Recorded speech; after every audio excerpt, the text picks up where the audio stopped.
हजुर नमस्ते ब्रदर। नमस्ते। हजुरको शुभ नाम? मेरो नाम प्रतीक। सो प्रतीक जी है, हजुर। हजुरलाई राजनीतिमा कतिको इन्ट्रेस्ट छ नि? ठिकै छ।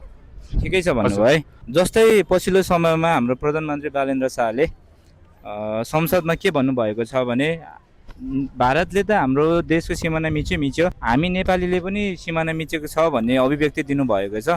यो विषयमा तपाईँ के भन्न चाहनुहुन्छ नि? नेपालको र भारतको सिमाना चाहिँ विवादास्पद छ। वास्तवमा भन्नुपर्दा यो खुल्ला सिमानाको कारणले नै हो यस्तो भएको। तर यो ठिक छ, प्रधानमन्त्रीको हैसियतले उहाँले भन्नुभएको रहेछ, मैले पनि सुने।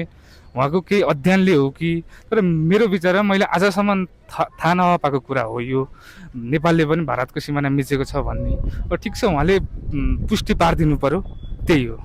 जस्तै उहाँ प्रधानमन्त्री जस्तो मान्छे, उहाँले त्यतिकै त बोल्नु भएन होला सायद, होइन? हजुर। केही तथ्याङ्क हेरेर नै बोल्नुभयो होला। हजुर। यो विषयमा के भन्न चाहनुहुन्छ नि तपाईँ? होइन, ठिक छ, उहाँले तथ्याङ्क हेरेर बोल्नु भएको रहेछ भने हामी गलत हुन पनि सक्छौँ कुनै बेला, कुनै समय हामी पनि गलत हुन सक्छौँ।